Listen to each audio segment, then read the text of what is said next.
Today I'm going to show you how to make a delicious homemade coffee creamer.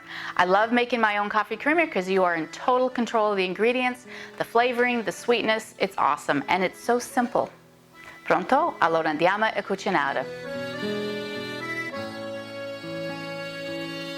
Ciao, my name is Lucia. This is a channel where you are only a few ingredients away from a great meal. And today's ingredients couldn't be any more simple.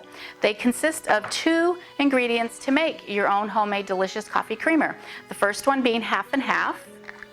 And what we're going to do is we're going to take our half and half and we're going to pour it into a bowl or a measuring cup, whichever works for you. And we want about a quart. Then I'm going to take a can of sweetened condensed milk and add that.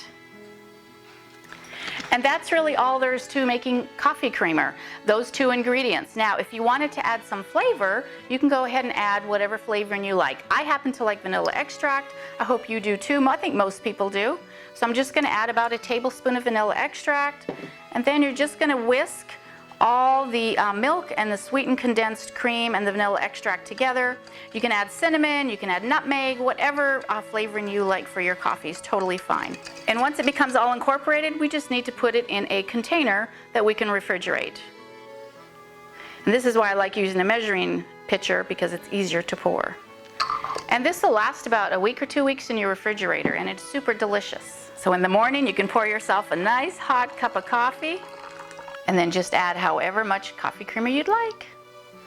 You're gonna love this delicious coffee creamer with your coffee. It is so delicious and so flavorful. And if you love this drink, go ahead and check out these cozy drinks, and I will check you out in the video over there. Bon appetit, ciao.